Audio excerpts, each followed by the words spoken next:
had a thyroid problem. Right. He died. Wait and he asked her that in his will it had, I want Richard Lewis to be a pallbearer. The 7'9" guy. Yeah, so when I went there, we fucked. She says, Tall Teddy died. I said, Tall Teddy died? I'm sorry to hear about that. I liked him. Because I went to see her once perform. I had to do that. So you knew all the other circus performers? Yes, they got the midgets and the dwarfs. You weren't ashamed to take her in public? No, but Tall Teddy died. Right. And she says, and we just had intercourse. I didn't, Right. And my Jewish girlfriend at the time was making food brisket to break the fast. Okay. I'm not that religious, but I fasted because I wanted to diet too. Okay, I see. So the girl, but I didn't go. The circus clown wasn't Jewish. It was your girlfriend. No, right? Yeah, way not Jewish. Oh, okay, now I got it. I said shalom. She thought I was saying menorah. She had no clue what I was fucking saying. So she wanted me to sleep over and go to the funeral with her, right? To hold Tall Teddy's casket. And I said, "There's no fucking way." But she says, "We just fucked, and you're not doing me a favor." I went, "My wife." Not my wife. That was a Freudian slip. My girlfriend's making brisket. My girlfriend is making a brisket. She didn't even know what brisket was. Right. The whole thing was a mistake. I'm screwing someone who doesn't know what brisket is, doesn't know what Yom Kippur is. In other words, I can't take it anymore. So I did all that shit, didn't you? If you weren't a sex addict, in other words, you wouldn't sit and drive 80 miles to get a woman. No. You wouldn't be fucking. Well, I would you wouldn't be fucking a circus clown, is what you're saying. No, I would if she was within 10-mile radius. Yeah. You got to be a fucking clown yourself to drive 75 miles. But yet you claim, with all the women that you would go after, with all the wrong types of women, still the swastika would have kept you away, even with your sex addiction. There's no blowjob with a swastika on someone. Then you're no addict. I wonder if that's true. I'm sure you're no expert in this, but I wonder if Tall Teddy's feet stuck out of the casket, or do they actually build? I didn't go to the funeral. Did they cut off his feet, you think? They could have chopped him at the ankles. You want to know something? They do that sometimes. Sometimes if a casket's not big enough. No, but they can make a big one. No. Wilt Chamberlain. What, do you think they whip those things right up? You think they folded Wilt Chamberlain in half? Wilt Chamberlain was a wealthy man. I don't think Tall Teddy had that kind of I dated somebody who dated Wilt. No really? kidding. You shared? Back in the 70s. What'd you say? And I knew Wilt. He was a good guy. Right. But when I found out, I got an average dick, okay? Right. It's not small, it's not gigantic, but it's good. I could have guessed that. Go ahead. Good. Yes. No one's complained. Right. But when you're making love with Chamberlain, you got to just do the algebra. Right. You got to imagine it's gigantic. Right. So I was with this woman, and she says, I said, she says, who are you? Because we were like getting close. Right. Who are you dating? I said, well, there's two waitresses at the club here, and this actress. She says, I'm dating Wilt Chamberlain. My penis had a panic attack. Right. I said, when did you last have intercourse with Wilt? She says, last night. Wow. I ran out of the fucking house screaming. Of course, because you felt competitive, right? Well. I would have needed a penis posse to go in there. Let me ask you one more theoretical question. I really want to understand the level of your sex addiction. So you're getting a blowjob. You're in the middle of it. From the clown or anyone? In the middle of it. And you see the swastika on the girl's back. You still run out the door? Yeah, you didn't know it was there. Well, that point in time when your cum has to come? Right. Then it's not really me not caring it's a Nazi. It's just it's my cum's fault. You're somebody who is on top of the scene. You're part of show business. When you heard about the Conan O'Brien, Jay Leno, you're going to hate me for this. Why? Because back in '94, you weren't a fan of Conan. I like Conan very much. Oh, now you do? I used to rag on him. I went on Conan's show many times and enjoyed it, and said he was one of the best interviewers in late night. He's a great interviewer. That's right, and he's brilliant. But here's my feeling about the show. I think I read what you said, too. I think I agree with you.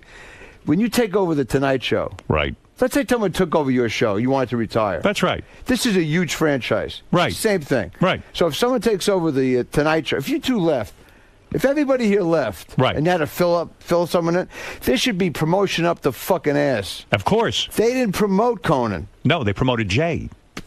They did. That's right. And he got fucked. They didn't give him a fighting chance. I don't know if it would have worked. Not only didn't they give him a fighting chance, all of the best guests went to the 10 o'clock show. Because there's more people watching. And and Jay provided such a shitty lead-in for Conan. I mean, bad. Well, look, Jay beat Dave, and I'm a Letterman guy. I've been doing Letterman since '82. Right. He's been great to me. But the point of the matter is, Leno, if you want to count the fucking ratings, he killed Dave. Right. Dave would be the first. And I can't wait until we get on Nana soon so I can listen to you more often. It's been a great enjoy all of you, and I enjoy the entertainment and all the beauty you have on the show also. Thank you, Howard, and farewell until we meet again. Touching. Feel good, don't you, buddy? Yeah. Touching. Brings a tear. Hey, Richard, you're on the air. Hello? Hey, Richard. Hey. Hey, now. I'm just calling to say that we miss you out here in Vegas.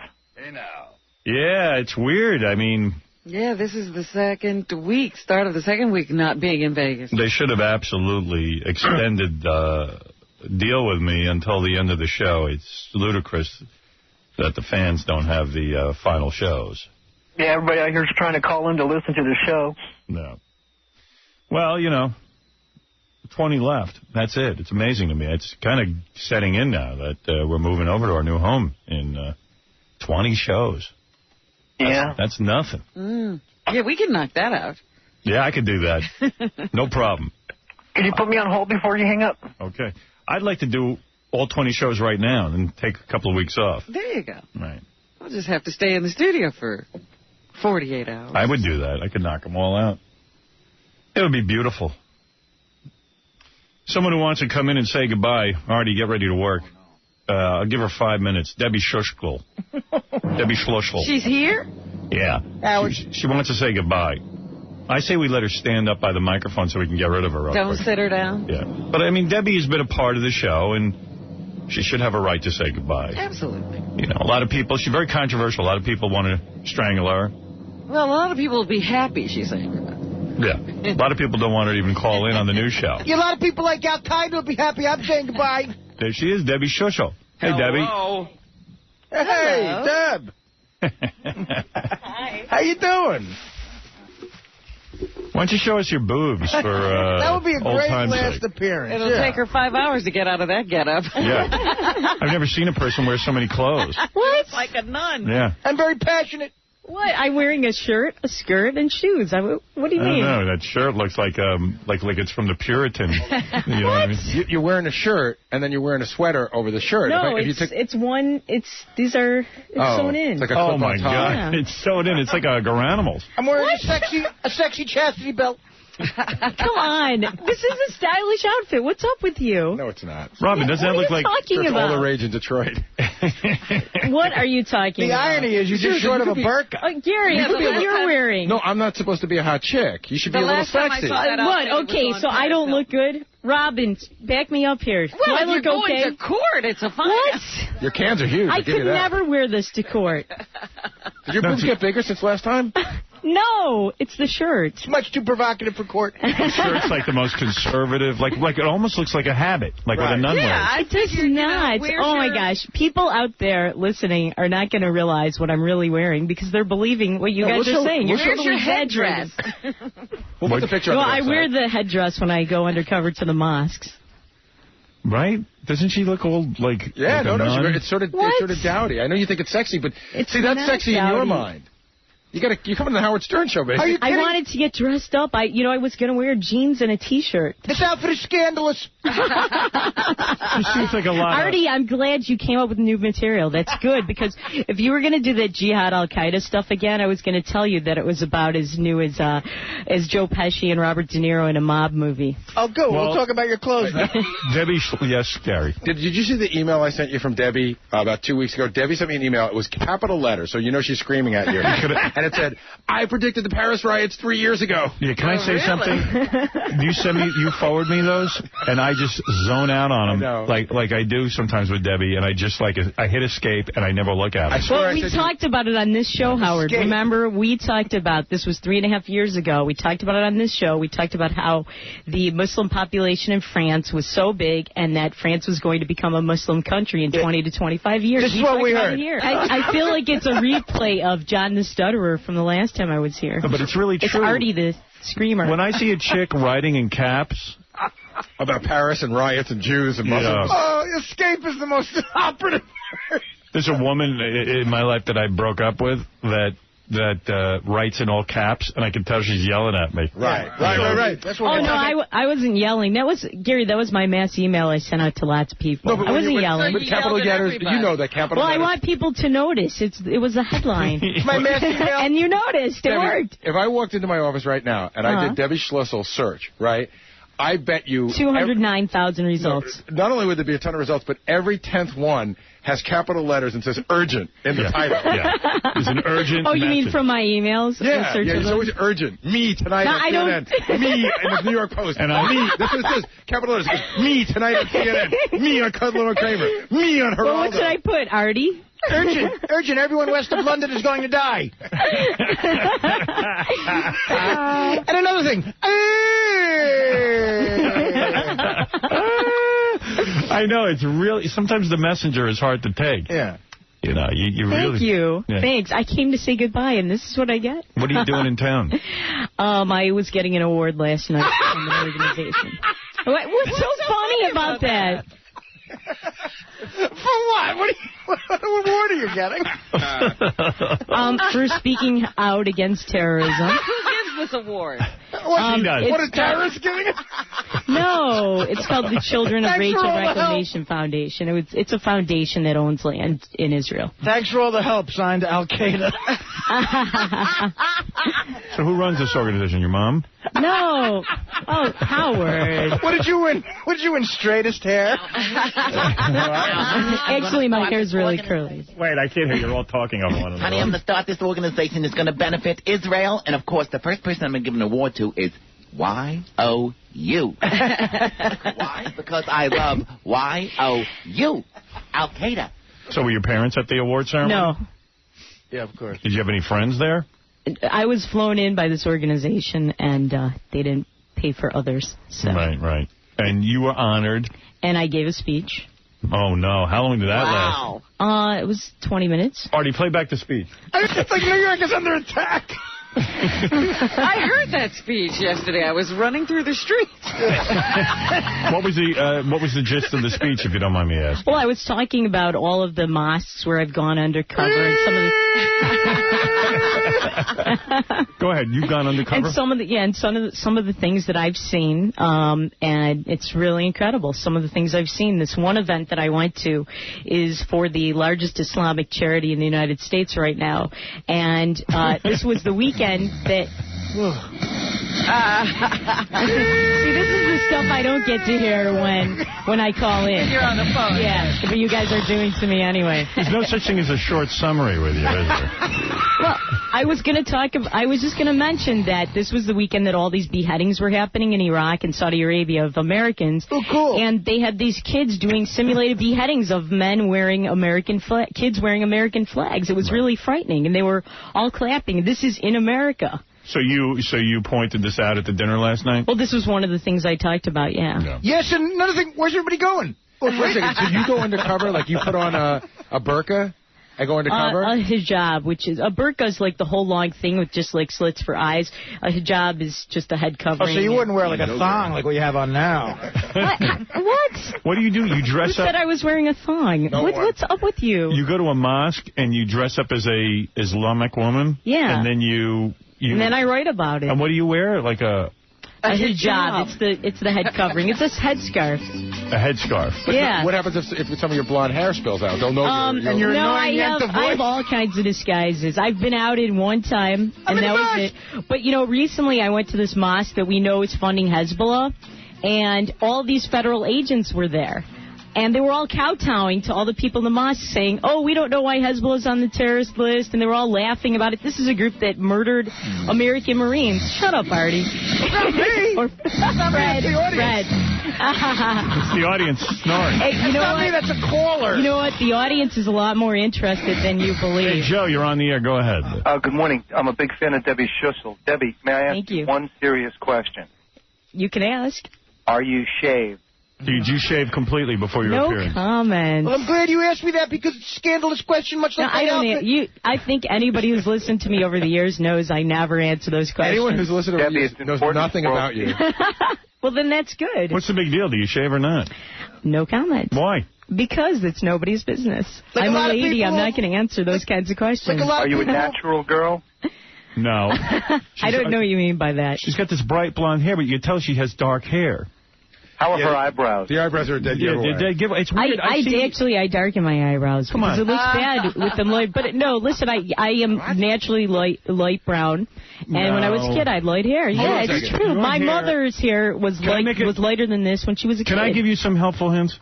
Your hair's too blonde. You don't look like a blonde. It looks like you sat in a vat Howard, of bleach. every time I'm on the show, it's a makeover. Every other time, what's up with that? Your hair is too blonde. It doesn't look natural to your face. And then you got these dark eyebrows. You need I darkened them. But why would you do that? Because it doesn't look good. Did I come here to say goodbye or to get a whole critique? You're saying that if you had blonde eyebrows, it would look bad? It looks bad. But listen, why are we talking about this? I don't want to talk about this. It's not serious. Robin, why are her eyebrows so dark if her hair is so blonde? Isn't her hair too blonde? Yeah, they're not in the same family. Right. The cuffs don't comb her eyebrows. Okay, this is why I came here, to get ridiculed again. I won an award. We went through the whole makeover. We went through the whole makeover phase. What is it, Richard? I'm a big fan of Debbie. Debbie, can I show you something that you've probably never seen? No. You know what? Let's leave it up to the imagination. She's a lady. You don't do that. Well, maybe don't take it out. In your case, let's leave it up to the imagination. She might need the touch of a man to relax a little bit, though. I don't need it, thank you.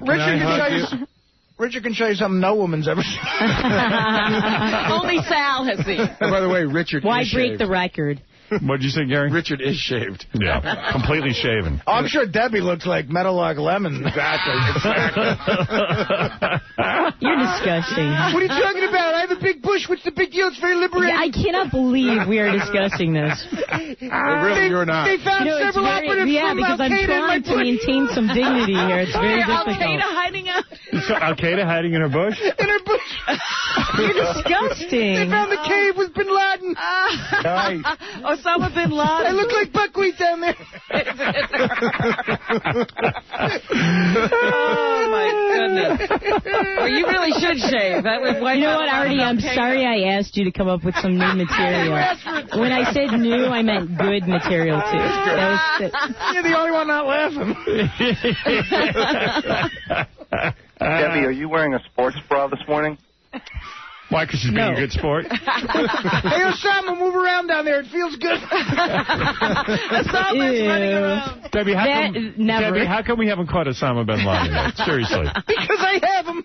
Because I think the government of Pakistan knows where he is, and they're helping hide him. Because President Musharraf would basically lose his job. When I wear a skirt, I look like ZZ Top. That's one of her disguises. What are you talking about? Yes, Ralph, go ahead. You're on the air. Didn't we talk about this Friday, wasting time with these lame guests? Osama's beard just hit my She's cheek. goodbye, and she's a regular. She's a regular. Debbie has to get her shot at saying goodbye. You know what? She's good on the phone for like 2 minutes. Get off here. What are you talking about? Can you play... stop, Debbie. Can you play Lost in Space? We'll get to everything. That was a great bit. Hey, can I ask Debbie a question? Yes, go Debbie, ahead. if we got a bunch of some of the weirder, more interesting people from our show together, and we're going to vote to see who is the king of them, would you be willing to participate in that? No, thank you. So you're not willing to be part of the Whack Pack You know what? conclave? I'm not part of that group, and you have invited me to many other things before that I have turned down because I'm not part of that. All right. Thank Well, you, Debbie... I'm not part of that. What I do is I help the people who fund Hezbollah. Debbie, no, I don't help those. Debbie, I want to say thank you for all the years of calling Thanks, in Howard. and being part of the show. I didn't know Debbie went undercover. That's great. Yeah, and, you know, Howard, you have... She's undercover right now. Do you want to say... I'm going undercover as an annoying broad. Do you want to say something right now to the audience at large? Quickly, though. I just want to thank the audience for, over the years, visiting my website and making calls. We stopped here on this show an FBI award to a Palestinian terrorist because Howard let me talk about it after I wrote about it in the New York Post, and everybody who's listening, or many people, called the FBI and stopped it. That's right, jihad. You don't have a boyfriend, do you? I don't talk about my social life on the air. She doesn't have a boyfriend. I don't talk about my social life on the air. She might be the female 40-year-old virgin. I don't think she's 40. I don't talk about that on the air. By the way, in the bag, she brought Artie a bag full of kosher candy bars. No, they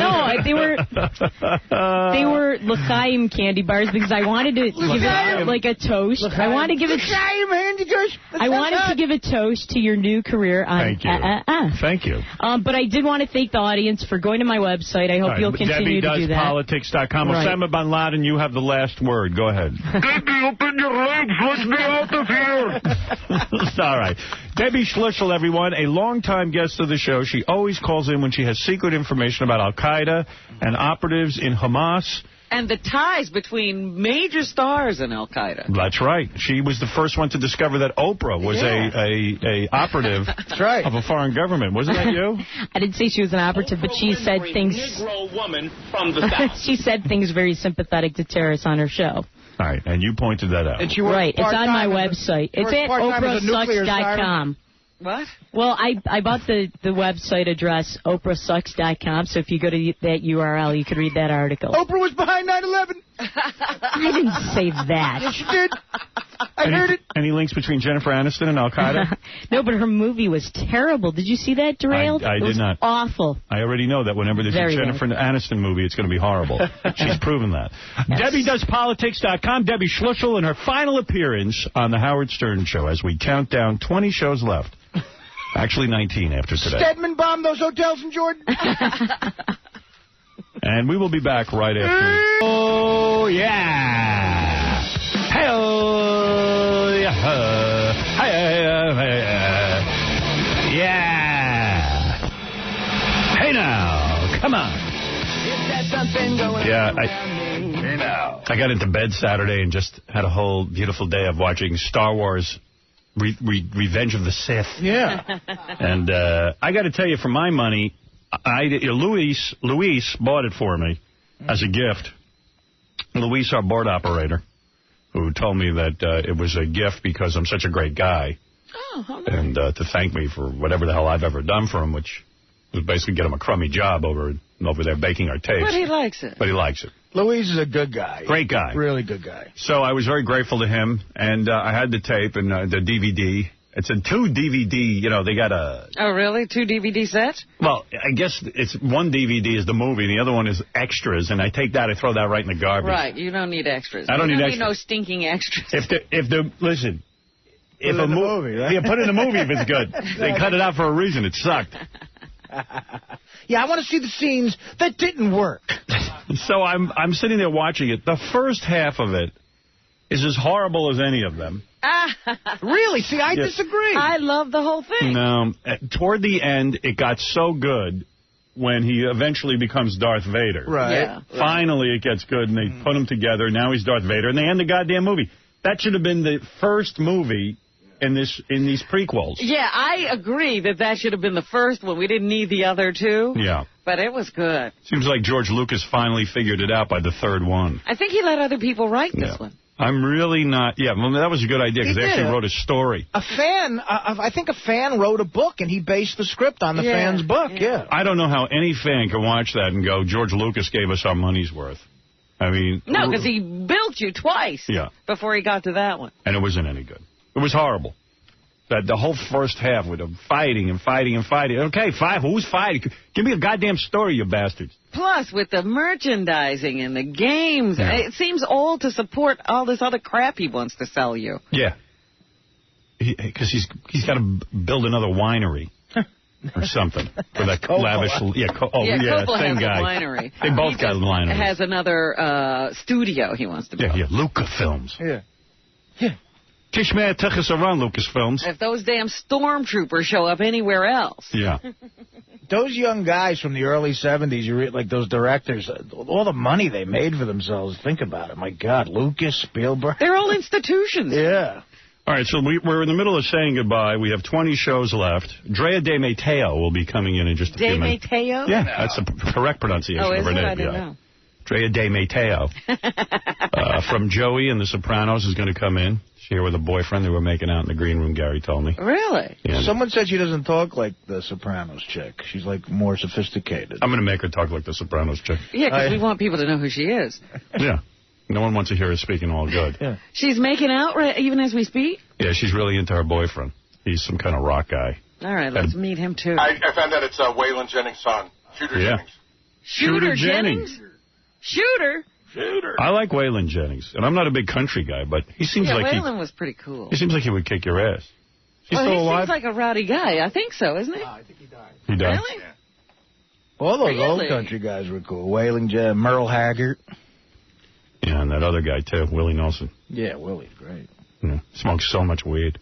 It's really weird to see a guy that old smoking that much weed. You know, like you figure, like maybe he'd figure a few things out by the time he got to that age. No, for him it's like a religious thing. He's still smoking. It's like, Willie, what about growing up? You're 80. No, it's all right. Need a little weed. Hand me a fatty.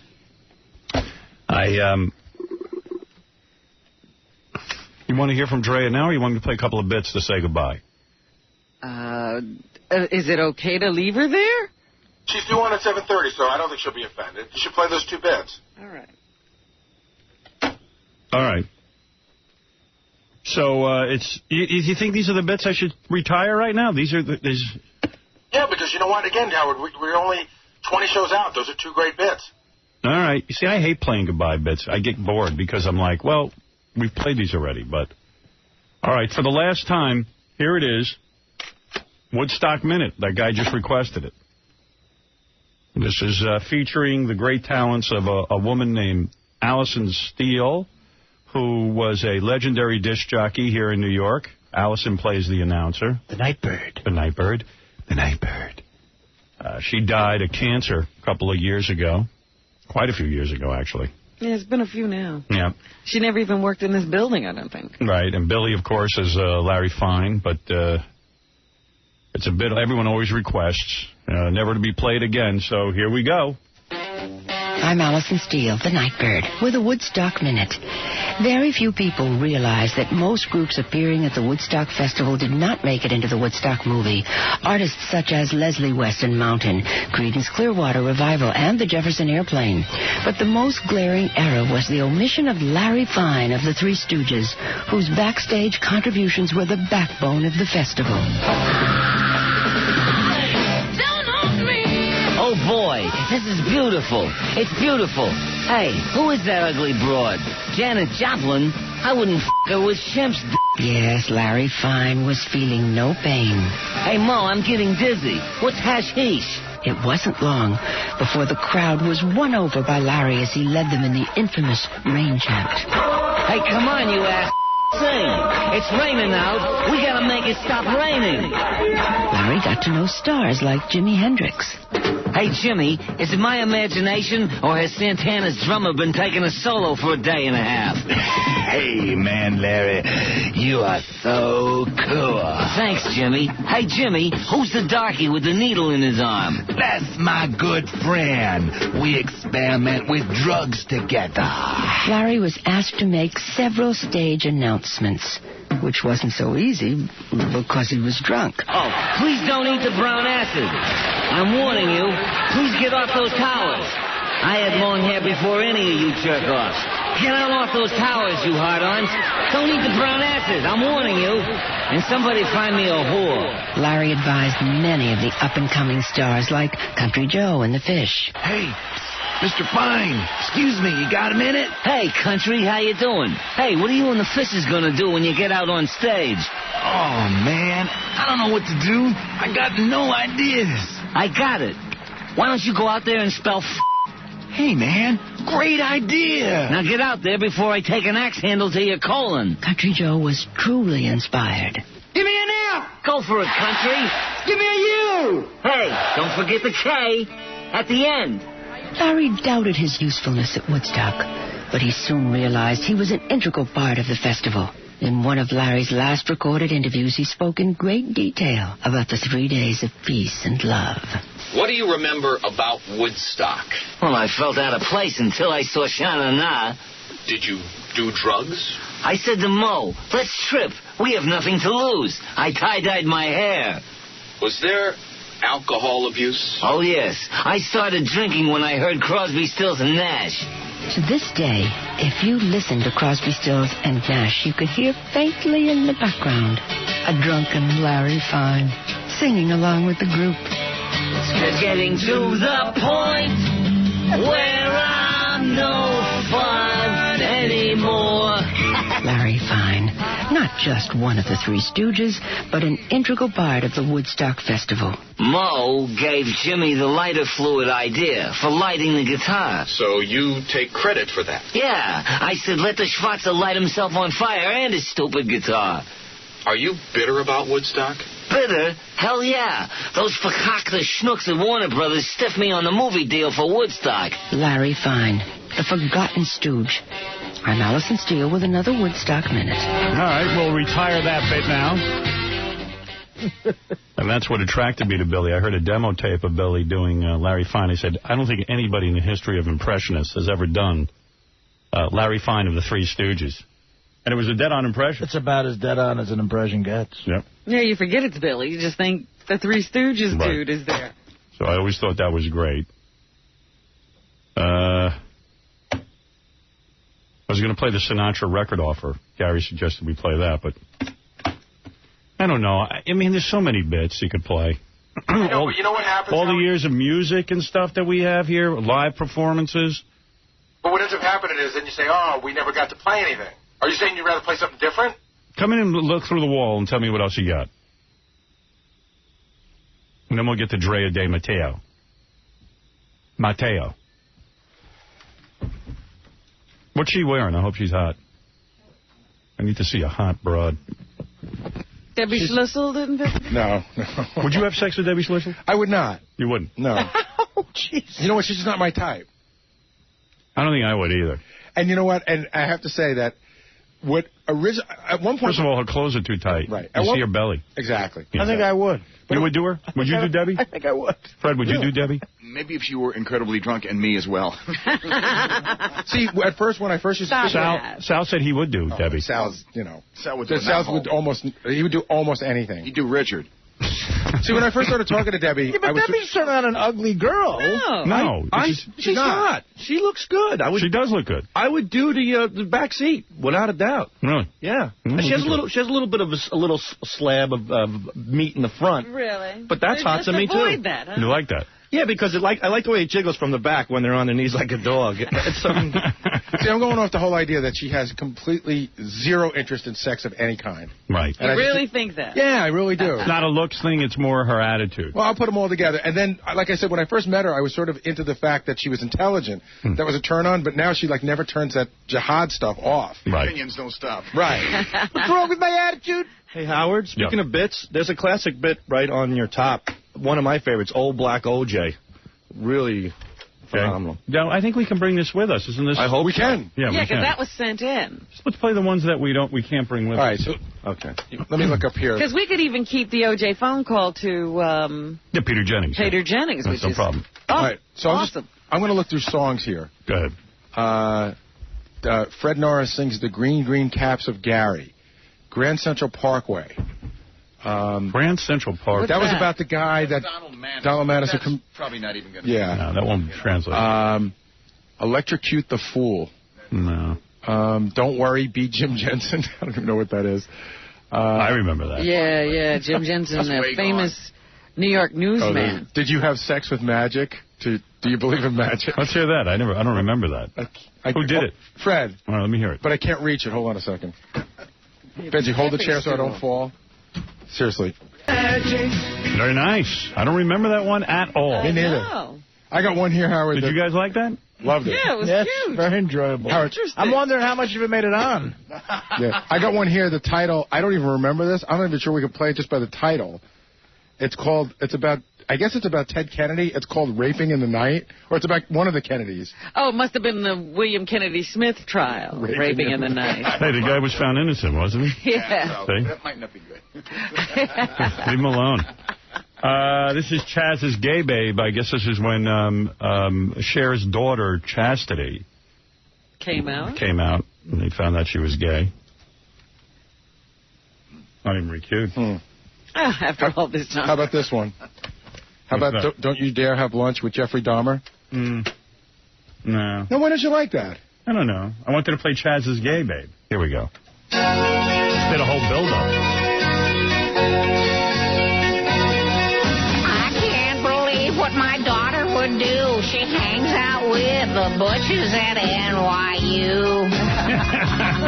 Well, she thinks girls are more fun. In her books, Sandra Bernhard is number 1. Gay. Chaz is gay, babe. She goes the wrong way, babe. While her date is on her back, she'll get her off because she's got the knack. Oh, Sonny, while I was doing commercials for Jack LaLanne, my daughter was rubbing Harry and Kim and Jane. Gay. Wow. Chaz is gay, babe. I don't even remember this one. She likes gay, babe. Hey. She likes girls. I'm so sick. She likes breasts. I say ick. And when they kiss, I could row. 'Cause she likes girls who look like elves. Well, having a normal daughter was my wish. Now Chastity's a fan of tuna fish. Because you know what? We read in the paper that the two of them hated the idea that she was gay, or Cher Well, did. at least I thought Sonny had a big problem with it. No, Sonny was actually more accepting, Chastity Really? said. Yeah, Cher was the one who had a real problem with it. Hey, can I say something? Really? That's weird. When I told the Spanky story before, I was wrong. That was my second favorite call. My first favorite call was when Cher called me and yelled at me and threatened to sue me. She threatened to sue you for the Rob Camilletti song. That's right. That's right. She didn't hear it. Somebody called her on the West Coast. We weren't in L.A. yet. Where's that song?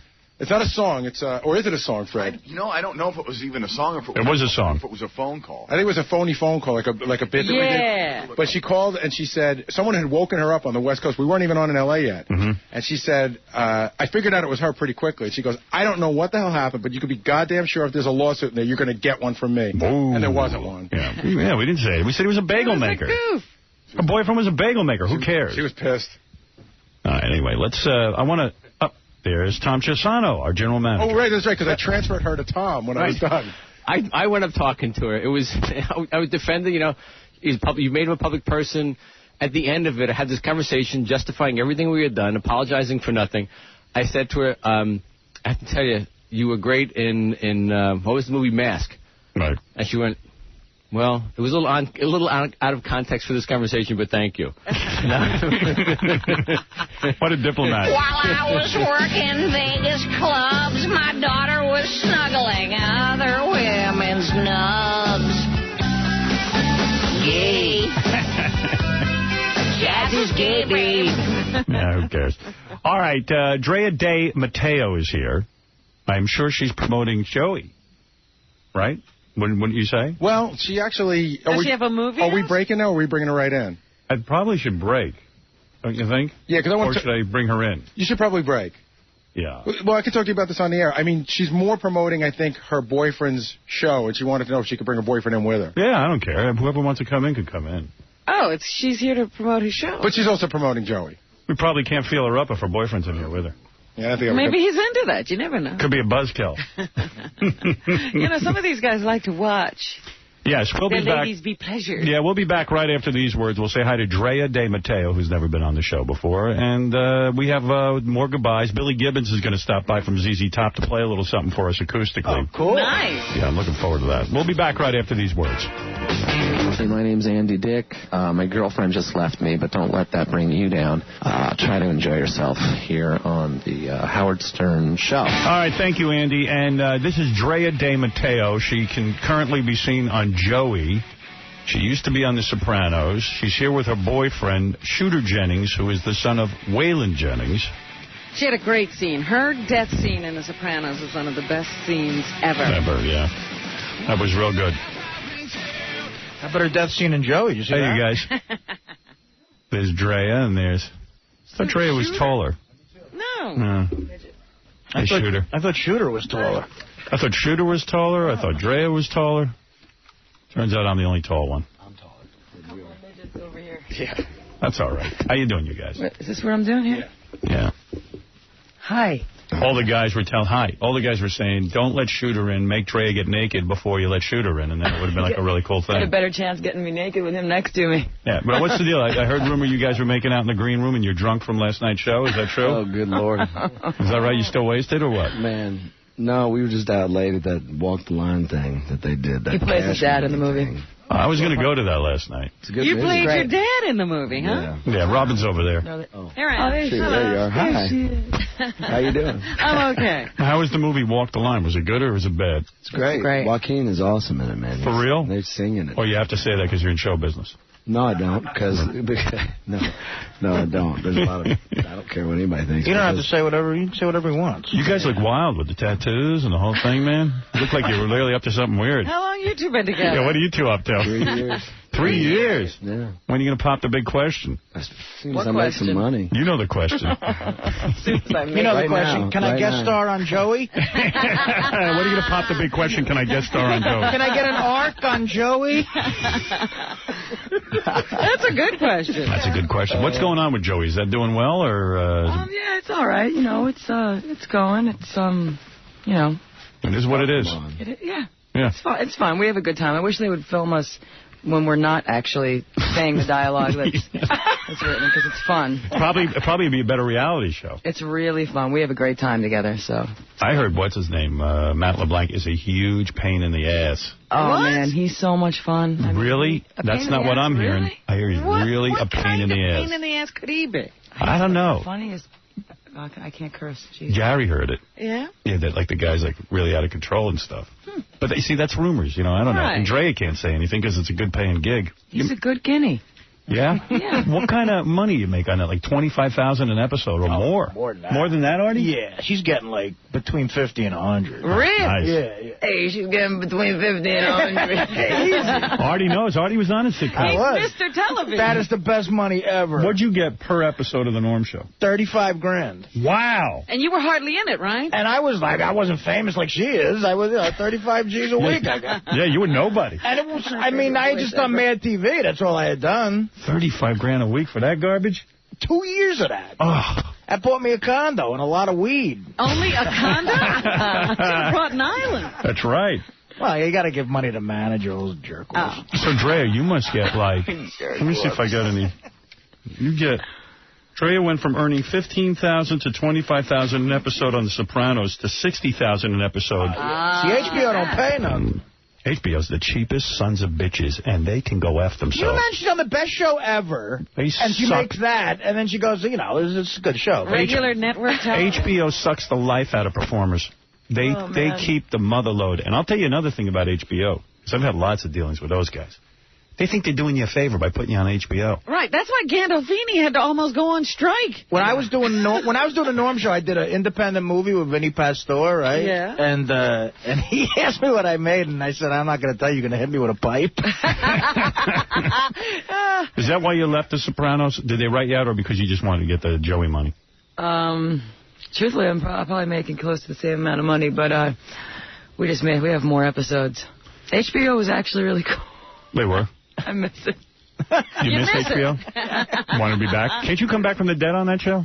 Yeah, people do come back from the dead. They do. Good dreams, you know. Yeah, I was going to say, couldn't somebody dream you up? Become like a talking fish or something. Yeah. Hey, by the way, you look good. Oh, yeah? Yeah. You look all right, too. No, I don't. It's okay. You don't have to say that. She sounds like the Sopranos girl. I'm doing it for you. She's condescending to us, Robin. No. I like the way he talks. She's making fun of me. I love it, man. Except Artie's stuck with that. Yeah, he can't change it.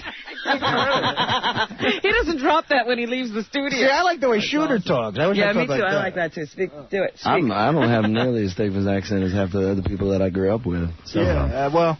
Yeah, Shooter, where did you grow up? Shooter, you was pretty wild, man. What's your deal, man? I'm just, man, I play country music, so I'm touring all the time now. What are you into? Weed? What are you into, man? You look like you're on something. Oh, yeah, man. I'm into some hardcore crank, man. No, really, what do you want? What's your drug of choice? Seriously. You like to drink, obviously. I smoke pot, man. I like pot a lot. I like drinking. I can't handle anything that throws me into kind of like anything that gets me too screwed up. I can't handle it. I like to be in control a little bit more, so. You must have tried heroin. He's a big junkie. Really? Hell no, man. You haven't tried it? No, country boys don't do heroin, man. When we came from, Crank. everybody just, Crank. You know, whatever it was heroin gets you too screwed up. They couldn't work. People couldn't work. You know, people in New York do heroin. What people? Hey, Dre, you seem kind of wild, like, sexually. I mean, I don't know if that's the vibe I'm getting or if it's for real. I was waiting for that. Well, really, are you? I don't know. You seem kind of nuts. I don't know. I get all shy. I look crazy because I have like big eyebrows or something. No, you got nice cans. Those are real? They're real. Really? They're small, but they're real. You think those are small? Yeah, these are small, man. Aren't those a C? No, they're a B. Really? Yeah. Do you push them up? Because they look C at least. Pushed up. They look nice. They look real nice. How long did it take you to get in her pants there, Shooter? How long did it take me to get in your pants? 3 minutes. Yeah, I was going to say 5 minutes. 5 minutes, really? She didn't put up a fight? It was like, no, she got in my pants. Yeah, she got me drunk. Where'd you guys meet? L.A. L.A.? Yeah. That's where I lived out there, so when I met her through a friend out there. What were you doing, a show? And you go, hey, isn't that chick from The Sopranos? She was at the show. She was at one of my shows. I met her before, but she didn't remember me, but she was actually at one of my shows, and after that. So how'd you get into her pants? Like, how did you make the move? I think I followed him around. You were attracted? I pursued him, yeah. You like country music? Is that it? You were at the show? I didn't even know that much about country music. I didn't really even know who his dad was or anything. I just liked his music. It was a hard rock band that I was into, so it's like I kind of moved towards country. So how'd you get him? Like you just went over and said hello? Well, that's hot. I went over to her and like basically followed her around the whole night, bought her a drink, wouldn't let her go. He came up to me. Wouldn't quit bothering her until she like, hi. started dating me. I was the guy on stage. I was like, what? Because he was small. I thought he was huge on stage. And did you... little guy. Did you go back to your place that night? Oh, no, he got so drunk that he fell down the hill and wanted to drive in his car at some party in California. I made him get in my limo. With me, so we went to... Just tell me, did you get her the first night you met Dre? Did you actually have sex with her the first night? No, not the first night. No, I wish, but not the first. I don't think I could have the first night. He was good with the dry humping that night. Oh, yeah? Yeah, I was pretty drunk. Finished off doing the dry hump? Sweet. Wow. Like I don't remember the next morning kind of thing. What'd you do with your underwear after that night? If a guy does the dry hump. Yeah. Oh, I don't have any underwear. You don't wear underwear? No. You must have ruined your jeans if you're doing the dry hump. Oh, yeah. I ruined the bedspread. No, dry humping, I never got into it. It can be very difficult on your genitals. Is it? Oh, my God. Yeah, I can't take any roughness down there. Oh, some guys can, not me. That's rough. I'm very gentle and delicate. I really am. I'm just not up for anything hardcore, you know. I'm very tender. I really am. So, all right, what are we promoting here? Dre is here, of course, on Joey. Shooter's doing a show tonight at 10 o'clock at the Bowery Ballroom in Manhattan. What's that about? That's your band? Yeah, that's my thing. I'm playing with Leanne Womack, who's also a country singer. And you grew up rich, right, man? Because your dad's Waylon Jennings. Yeah, well, Daddy ain't rich now. They weren't, like, it's not like Osborne's rich or anything like that, with the way that, they didn't really let Willie and Waylon and all them have that much money back in the day. They were so screwed up. But isn't it hard to be a kid isn't it hard to go into music when your dad's so famous at music? Yeah, but you know what was cool is that I'm not one of those kids that's like pissed off about it. Like I meet so many people that are always like trying to hide from their heritage and all that. For me, my dad and I had such a great relationship, and I love music so much on my own that I never had any. Like I don't know, I've never felt like I had any. I thought I had a lot more behind me than I did working up against anything. You know what I mean? Andrea, you were a student at NYU, and then you got tapped to be in The Sopranos. Is that how it worked, or were you just knocking around over a long time? I don't know. I was partying at NYU for about 6 years. You went to school there, right? School, yeah. I barely went, though. But how'd you get into NYU if you got an 800 on your SAT? I mean, you know that. I mean, that's 800? Yeah, I mean, that's the lowest you could get. That's the combined, yeah. Wait, I only did the English section, and I drew a big lightning bolt going down in the math section. So that's a perfect 800. That's for the whole English section. You got a perfect 800 on the English section? I didn't do the math section at all. At all. Really? Get an 800. Yeah, so you got an 800 on your SAT, and you still got into NYU. I wrote a good paper. I think my mom wrote it, actually. And they liked you, and you practiced your acting, and then what happened? You went out for a role on The Sopranos? Did it happen that fast for you, or did you have a bunch of years of not doing anything? Her mom's a playwright. So. I grew up in the theater, but I didn't think I was going to act. I thought that was a real stupid, indulgent thing to do, and I still do. You do? I don't even like actors that much, really. You don't? No. Really? Yeah. You don't like acting? No, I mean, I do. I do when it's like, good. Yeah. Sometimes. And you hated to work on The Sopranos because you said your head would hurt from crying every week, that it became a difficult role. Well, towards the end it was tough, but I didn't hate it. I loved it. Did you become resentful of James Gandolfini, who received the bulk of the money on The Sopranos, and the rest of you didn't get paid that much? Man, we were just so happy to be there. Really? You know, at this point, maybe they're all bitter at this point. Who knows? It's been on for a while, but we were just happy to be there and be a part of it. Were you shocked when they wrote you off, or you didn't care? No, I wasn't shocked. It was time, because the show was supposed to end last season anyway. I see. And so you knock around for a bunch of years, you audition for The Sopranos, and you get the role. That's your big break, right? That was my big break. All right. And then how do you end up getting the Joey role? I mean, that seemed like out of left field. Yeah, I was going to stop acting at that point after Sopranos and direct a little bit. Try to, anyway. And then Joey came along. I'd never done a comedy, so I said, okay, I'll do this. And did they call you? Yeah. Where'd you grow up? Here. New York? Yeah. Were you loose sexually as a child? I lost my virginity at 17 years old. You lost your virginity at 17? You're the type All of my girl... friends lost it at 12, so I consider myself good. Yeah, you were a holdout. I was just smoking a lot of cigarettes, watching them all lose their virginity. I feel like you have had lesbian sex. You do. You have that look. You look like you would go both ways. You look like it'd be a lot of fun. You'd do This is something. my girlfriend right here. Now, come on, be I honest. have a girlfriend. Have you ever made it with a girl? Have you ever made it with a woman? Oh. That's a yes. Even hesitation indicates a yes. Why are you afraid to admit your lesbian side? Waiting for this. No, but why, Drea? Why are you afraid to admit? You're so open and honest. Why would you be afraid to admit that you've had sex with a woman? You can't really have sex with a woman. It really doesn't work that way. Have you kissed a woman? No. Be honest. Say, swear to God on the Lord Jesus Girls Christ. gross me out. They do. So you've never tried it? I think women are better looking than men. You've never tried? What? Have you ever tried it? Tried what? Sex with a woman. Oh. I don't know. Shooter? Oh, look at you all a bit. Shooter's only known you 3 years. Shooter. She's brought girls into the bed? Bullets right now. Shooter. No, she never. There's no never good has. answer for Never that. has. If I say yes. She talks good game about it, but she never has. Why does it embarrass you? She's always saying that. Because my dad is listening. So let him know. What? There's nothing wrong with making it with a girl. Not true. Dad probably like to see that.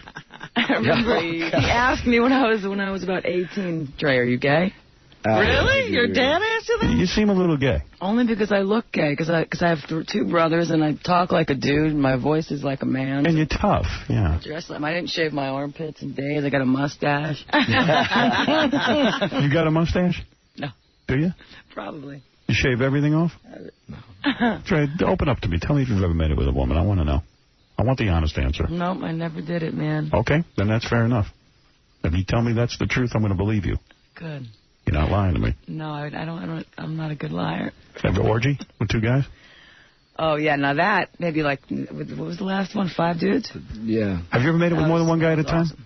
Who, Shooter? No, you. Shooter, I know, has made it with a couple of guys. What about you? Have you ever been with 2 men at the same time? Oh, man, no. I can honestly answer Really? that So you're pretty question. straight sexually? Oh, yeah. You haven't been. Good Italian girl. You haven't been. Would you say you've been with I less? just look dirty. Yeah, you seem like a dirty little girl. I don't mean that as an insult. You know what I mean? It's hot. Pretty dirty. What's the dirtiest thing you ever did? Chick-wise, like with a dude. Oh, man. Tell me. Okay, now it's time Anal for Shooter ring to start it. toss. Oh, ring yeah, toss? the anal butt ring toss toss. is the You played that at home? No, but Yeah, man. she's the one that when we're on the Yes, road. Mike, you're on the air. Drea De Matteo's boyfriend, Shooter Jennings, tonight at 10 o'clock at the Bowery Ballroom in We'll be doing Manhattan. the anal butt toss. Watch Drea on Joey Thursday nights at 8 o'clock on NBC. Go ahead, Mike. Yeah, I'll tell you, man, this girl, I used to live in the same building with her in Manhattan way back, man. She told me one day she liked dogs. I'm telling you, the next day I went out and I bought a dog just to impress her. You were She trying is to go with her. some number. Yeah? What do you mean she is some number? What are you talking about? I'll tell you, she is just, I was the straight guy in the building, the straight-laced guy. She goes for the biker guys with the tattoos, and she's just a hot number, man. You've seen her walking down the street. This was even before she was famous. Everybody was always turning around just to check her out. Trying to get in her pants. Yeah, he bought a dog. Oh, my God, did I try. Great Danes, man. I was walking 2 giant dogs down the street. Now you're stuck with a dog. This is back on 16th Street. I don't know if you remember, Drea, but it was a good time. What building did you live in? What building was this? West 16th Street on 6th Street, 16th Street. Yeah. I forgot about that place. Guys always throwing themselves at you, always trying to get your attention? No. No? Chicks. She doesn't even know. Act like Chicks. women Chicks. around her. They do. Men act like women. It's the weirdest thing. I swear to God. It's like I'm so nice. I look but mean they just, though. bring them all. It's crazy. Yeah, she looks like she'd be like tough. Like I'd be a little intimidated. Yeah, put you in your place right away. Huge guys. Yeah, I saw Dre in a club one night. You were being all standoffish. I was going to come over and say hello to you, but I was in Los Angeles. No, I remember that night, and I think you thought that I was mean to you or something. Yeah, no, it wasn't mean. I was shy. I'm shy. You know, Me I was too. on your show once Really? years ago Speaking of which, when I was 19 years old. You're kidding. Did you get topless? Speaking of girls and all this. Yeah. No, hold on. Me and my girlfriend were out one night and somehow ended up at Corey Feldman's house when I was like 19, and he called in. Right. And I didn't know what I was doing. I didn't know that I was on Stern or whatever. I was cursing my face off, and you were yelling at me, telling me what a dumb twit I was for cursing on the air. And then I think you were trying to get us to make out, even though you couldn't see anything. And that's my story. That's when I was 19 and I was on your show. Did you do Corey? Hell no. Yeah, he's not your type. Crazy. Can't imagine that. He's smaller than Scooter, isn't he? Yeah. Shooter. That's all right. I can call anything. Yeah, whatever. As long as they call me back. Well, you two seem like a nice couple. I don't like think him. Dre is standoffish in a club? I've sat next to her at a screening. We never spoke to each Kill other. Bill. I was just saying that. I was like, You're like, oh my God, it's Robin. It's Robin. She didn't talk to you? We didn't talk to each other. I'm shy. I'm such a fan of yours that I was like sitting there. I was like, oh my God, it's right. Because and we're going, oh my God. See, we think we're such scumbags that nobody wants to talk to us. No, we're your biggest fans. Oh, thank you. Yeah. Oh, that's great. You're a filthy bastard. It's a good thing. I'm a pervy, filthy bastard. We're loving the pictures in that room over there. It's nice. I like it. There's some weird crap going on. Drea De Matteo, she's on Joey. Watch her Thursday nights at 8 o'clock on NBC. Hey, Gary, what did you hear about Joey, the guy who plays Joey, that he's like really hard? I just heard he was difficult to work with. I mean, it's just one of those things you hear around from a lot of people. For real? Yeah. Really? I know that he was like booked on some other shows. Sometime he didn't show up, and he's sort of a pain in the neck. And No. he gives producers trouble. But I mean, this is just stuff you hear. Oh, no. He's perfect, man. He's perfect. He's the reason I'm there. He's incredible. He's a good guy. He's a good guy. All right. And Filthy guy. Yeah, he's great. Yeah. It's funny. And you guys got celebrity friends or no? No. No, you don't hang out with anybody We don't good? go anywhere. No, we don't go anywhere. We hang out with some We country hang out with folk. each other. Yeah. That's about it. We don't like famous people. Doesn't get a little boring? Oh, man. And Shooter tonight at 10 o'clock at the Bowery Ballroom in Manhattan. That's with your band? Yeah. All right. Yeah, it's going to be great. Fun. And what was that whole thing I learned about you, Dre? You grew up in a haunted house? That sounded kind of freaky. I lived in Aretha Franklin's old building when I was a kid. And you believe it's haunted? Oh, I don't know. Everything was crazy when I lived there. Tell me what you saw. What's the freakiest thing you saw in the haunted house? My parents started going crazy when I lived there. That's probably because they hated each other. Probably. But they really like each other now that they live in Queens. So what did you see? Did you see ghosts? No, it was just weird, violent energy place. It was cool, though. Now that I'm older, I'd like to live there. But it was scary when I was a kid. It was like Dracula's house. I wonder what that all means. I got a feeling she's seen some ghosts. You think? Right. Drea's father's on the phone. Let's say hi. No. Drea's dad. Go ahead. Hi, sweetie, it's Daddy. Go ahead. Hey, take your clothes off for Howard immediately. Okay, Dad. Well, okay, Dad, thanks. All right, listen. What a dad. What a good dad. All right, we're gonna reminisce when we get back. We've got a full half hour before Billy Gibbons comes in and plays some ZZ Top songs. That's awesome. Which is going to be great. And I don't know. And then hey, is he going to play whatever we ask him to play? Yeah. Oh, yeah? Okay, good. Just got paid. Yeah. He better play whatever we ask him. We'll throw him out. Which would be kind of cool, too. So that'll be it. And then I'll go say goodbye to you guys during the commercials. Maybe I'll kiss you a little bit and try and feel you up. What about Drea? Drea, too. All right, we'll be back right after these words. Thanks for coming in, you guys. I waste my time on them. Kathy Lee Gifford. She's America's sweetheart. And Howard Stern. She's a wacko. He's America's nightmare. He's America's nightmare. Thank you for inviting me into your presence once more, Howard Stern. It's good to be with you. The Howard Stern Show. So that was interesting. Drea De Matteo stopping by. I don't know. Maybe I was off my game a little bit. I wanted to ask her what it's like when you're on a TV show that's supposed to be the #1 show. Joey was supposed to have the ratings Friends had, and then all of a sudden, it doesn't work out. Yeah. It struggles. Like, do they start blaming everyone? Do they blame you? Who do they blame, And they did have that sort of cast shakeup after the pilot was aired. Yeah. They fired a bunch of people and brought in another group. I started thinking about a bunch of stuff once they left. I went with the lesbian angle because I figured for sure she must have had some wild times, but... Turned out to be a dry... Yeah, dry well. Yeah. Turned out to be a dud. There was a well there, but there was no water in it. Yeah. But I went the sex route. And the new group that they hired at Joey, I have issues with them as well. I do. Aren't they trying to bring Lisa Kudrow in, even actually, onto Joey? No, couldn't be. That would be great. Yeah. That would not be a good idea. Hey, so Billy Gibbons is coming later. He's from ZZ Top, one of my favorites, and he's going to do a couple of tunes for us. But, we were reminiscing before Drea came in, and we're down to, by the way, 20 shows left here on this radio. Well, this is number 20. Yeah, this is number 20, so we really have 19 left. And our lights just went out. But that's cool. I'm cool with that. Coincidence? I think not. A sign. I think... What happened? The lights went out. The Nightbird. It just blew out.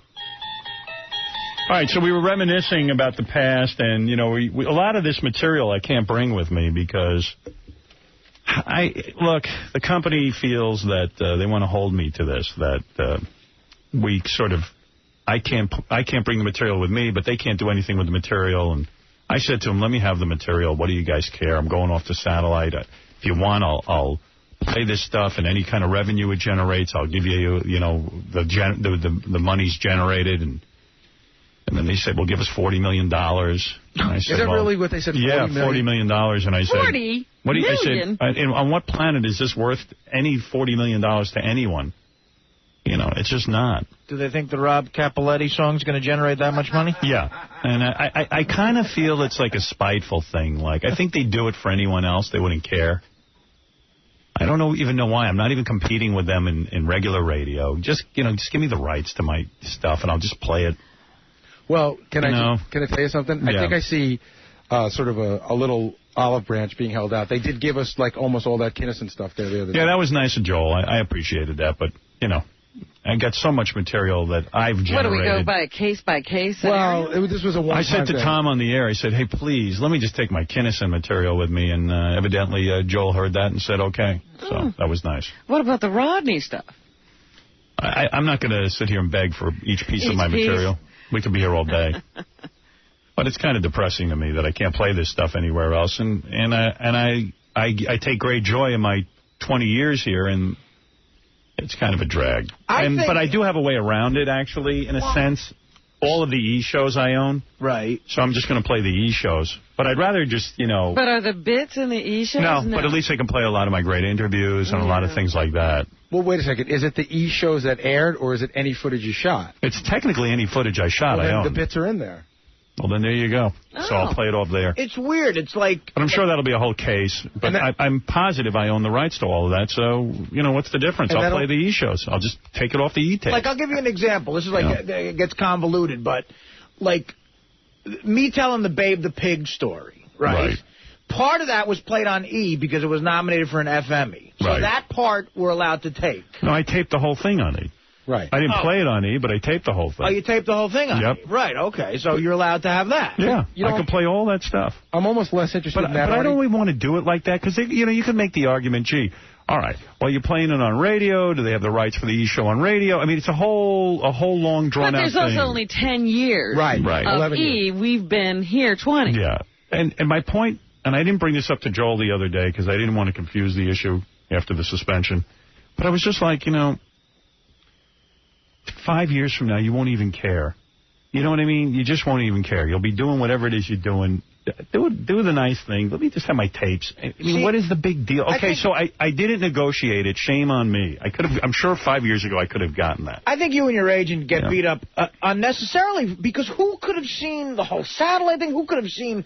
You had to assume you'd probably be working for the same company if you continued to work. You know, it's like crazy. I couldn't have foreseen the FCC being this intrusive in my life and this degrading to me. But now I'm stuck with, okay, I don't have 20 years of my shows and all my interviews with people, and it really is injustice. I mean, honestly, this company, do they really need those tapes to make a living? Come on. I mean, does Joel need that? I don't think so. But they're not for them to use. They're for you not to use. Right. It's just a spite. But they're not going to use them anywhere. No, they can't. They legally can't. They can't release them anywhere. Well, a lot of people have asked me. Which is sad, because that means they're just sitting in a dustbin. I always say that, to me, the biggest travesty in the world is that no one gets to see the Channel 9 shows. Well, forget the Channel 9 shows for a second. Here's the travesty. The company wanted to take the tapes of my show and erase them all because they needed tape.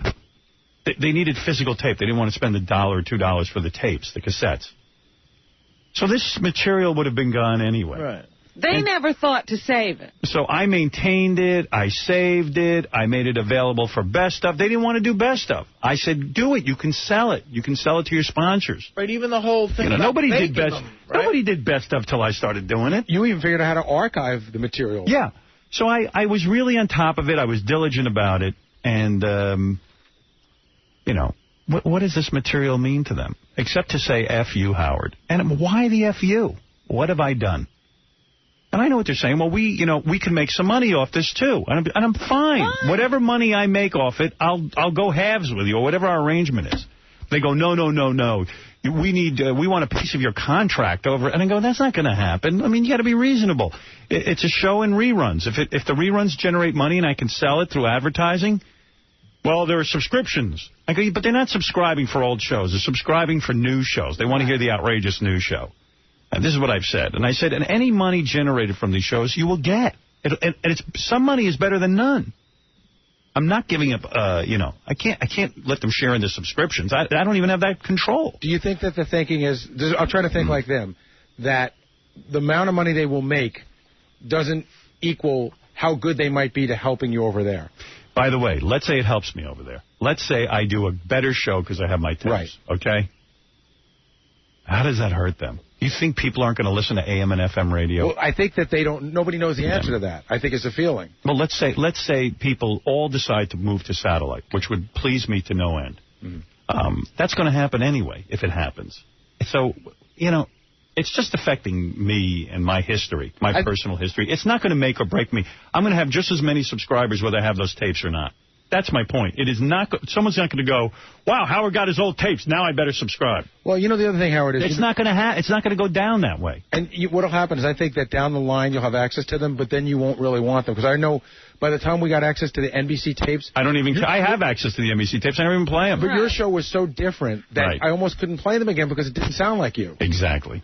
There's no point. Like in 3 years, they'll say you can have them, and you'll be like, hey, the point is it won't matter to me. Right. I will go on, and I am looking forward to the future. I can't wait to do my new shows. I can't. And I have all this other content going on 24 hours a day. The content is pouring out of me. Whatever this content is will be history. I just thought it would be nice to have it, and I thought it would have been nice for the company as a farewell to say, you know what, why don't you take your material and get out of here. Well, it's funny. The things that I think that would have been part of your history. Yeah, and I would come up with a financial arrangement that was reasonable. See, the things that I will really miss from here are the bits are great and everything. There were some legendary music performances. Mm-hmm. There were some legendary interviews. Paul McCartney. Very interesting interviews, and there's some great, all the celebrity interviews, the Gary Garver, Stutter and John stuff. I think were brilliant. Unfortunately, I don't think that material's going with us, so let's get back to listening to some of it. Now, here's something we remembered during the commercials. We were talking about Cher and her calling up and threatening to sue. This was the song that caused her to call up and threaten to sue. Cher was upset because she was dating a guy named Rob Camilletti, who we read in the paper worked at a bagel store. Yeah, he was in the bakery business or something. And he also worked, I think, as a bartender at one of the clubs. Cher met him. He was much younger than her. And she started going out with him. And we said he was a bagel maker, which is what he was. And that upset her. And this song upset her. She got so pissed. She didn't hear it. But I'm sure Rob heard it. Rob Camilletti, her boyfriend. And he probably said to her, Cher, you better have this stop. I can't take it. I still remember, Howard, it was 6:30 L.A. time. When she called me about 9:30 in the morning here. Right. So here we go. This is called Cher's Got Me, Babe. You know, she's got like 148 wigs in her closet. I mean, she lives in like the lap of luxury or something. I swear, Cher is the first woman I've ever been in love with. I mean, I've never been there before. It's like I come home and she's there. Go figure. I don't know how. I got Cher, babe, you know? I don't know how that was actionable. How to harness my power. That's my favorite line. What Cher's got? I just stepped on it. That's all right. Me. She's teaching me to harness my power. She's teaching me how to harness my power. You know what I like about her? She don't care what anybody thinks. Who says you need college? Think I could get a book deal out of this or something? All right, now. Joshua, you're on the air. Yeah. Hey, Howard. Dude, I can't hear you. Can't hear me? Okay, hold on a second. Hey, Howard. Hey. How's it going? Okay. Hey, okay. I want to talk to you. I was at one of these meetings with Tom Cruise. You took a meeting with Tom Cruise? Correct. You know, I'm not affiliated with the church that Tom Cruise has everything to do with. One of my friends invited me, and we'd been drinking, so on and so forth, and we went to this thing. Well, are you saying you went to a you're almost incoherent. Are you trying to say you went to a Scientology meeting with Tom Cruise? Correct. Well, why wouldn't you just say that? Okay, I can't think of the name, the Scientology, whatever. Are you there? Yeah, I'm here, but I'm dumbfounded by your inability to tell a story. Sorry, I'm driving the car. Now I'm stopped. Okay, what happened was this. Is one of my friends, he lives up in Los Angeles. I own my own company down in Mexico. And, one evening, he asked me, he told me, hey, Josh, you want to go to this Scientology thing? And should I bail what's out? that? Should I bail out? I'm trying to hope there's something can I just say something? because he's talking to Tom Cruise. I feel like he's going nowhere. No. Well, I can get you quick. I mean, Tom Cruise. He's already my buddy said to me. Oh, is this your buddy? Is not Tom Cruise? I'm in Mexico. No. Josh, why don't we go to a meeting? No, okay, Jump ahead to the point. Jump 4 paragraphs ahead. Yeah, of the get story. us to the meeting. Well, okay. Because I'm sure your Mexican business has nothing to do with anything. Okay. Have you ever seen one of these meetings or had anything to do with them? Did you forget to tell us about your experiences in 3rd grade? Because that all has something to do with it. So, Josh, you're at the meeting, and you're face-to-face with Tom Cruise. Then what happened? Holy jeez. Okay, face-to-face, he was in the area.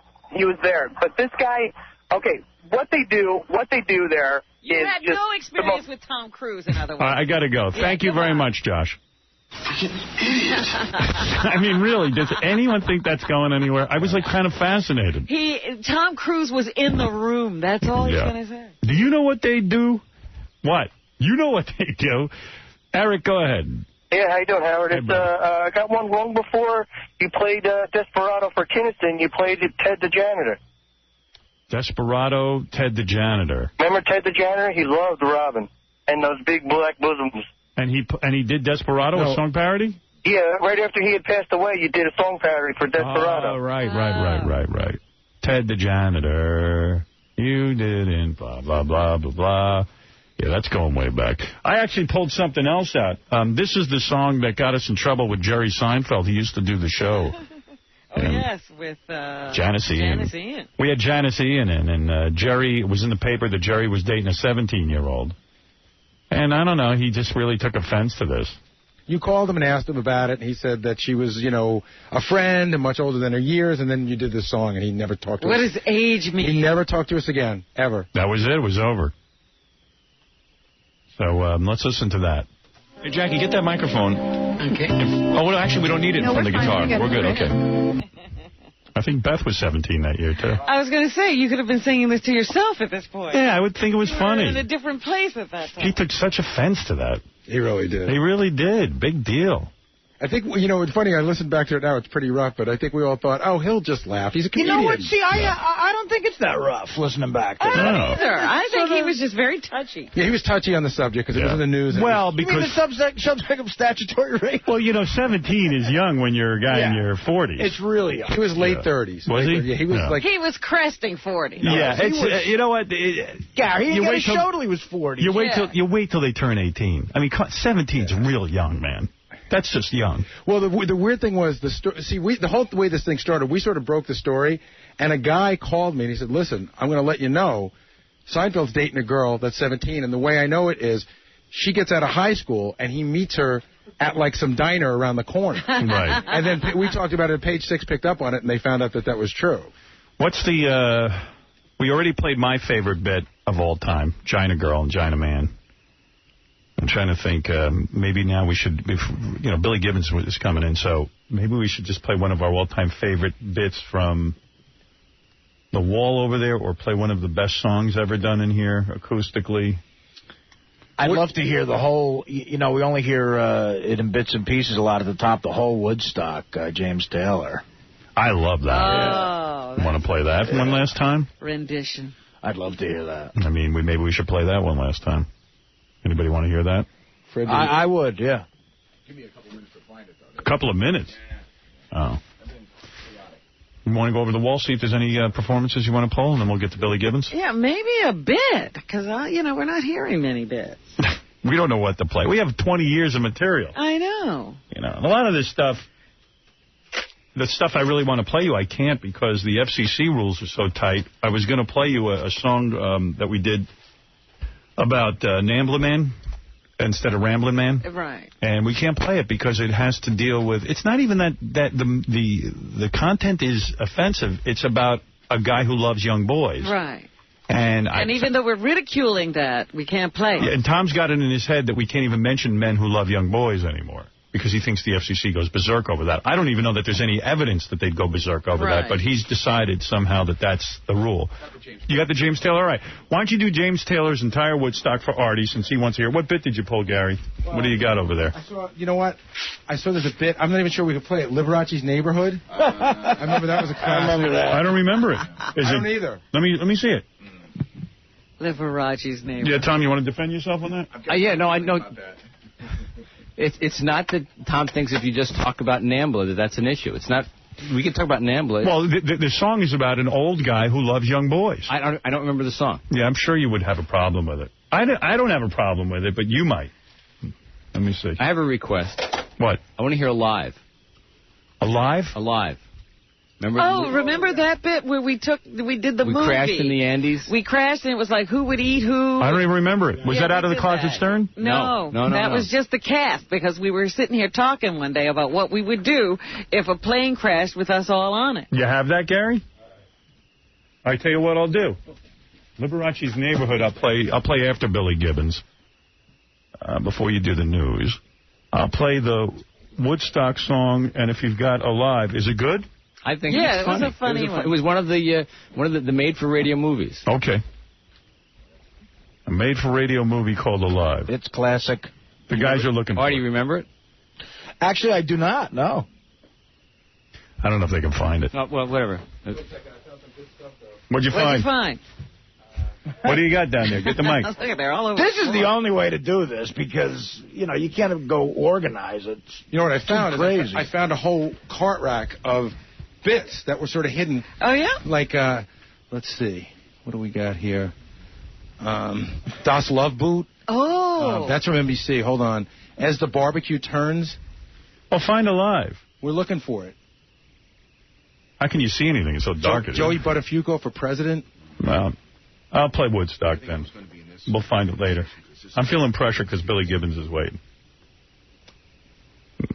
Yeah, it's just, you know what? All right, well, let me hear this Liberace bit maybe then. Anybody remember the Liberace's Neighborhood? No. I do. Is it good? You know what? From what I remember now, the insane gay jokes might not be playable. It's a beautiful day in the neighborhood, a beautiful day for a neighbor. Hello, boys and girls. Well, how do I look? You know, I don't dress like this not to be noticed, boys and girls. What a wonderful, wonderful day. Can you say pernicious anemia? Can you say emphysema? Can you say scrambling for the flimsiest of alibis to cover up for an immoral and indecent lifestyle that is looked down upon by members of the heterosexual community? Good. I knew that you could. All right, boys and girls, we're going to play a wonderful, wonderful game today. Oh, good. It's a checker? Parcheesi, like Twister? No, we're going to play elephant. How do you play elephant, Mr. Liberace? Please call me Livy, and I don't play elephant with just anyone, you know. I play leapfrog for keeps. Just kidding. I wouldn't bet on that. Hey, how do you play? Are we going to break out the massage oil? What, you digging this? I think it's dated. Yeah, it is. It's old. It's too old. People don't remember that whole thing. I know, because there's references to the excuses he made for losing weight, yeah. and it all needs to be explained. It gets into, like, I believe, like, him greasing up. Yeah, I think it gets into him greasing up some kid. Yeah, that's what I think. Like, when you get to the good stuff, it'll be bleeped. Right. Yeah. All right, I'll play you Woodstock, and then we'll hear from Billy Gibbons. And we got to go listen to some of these things.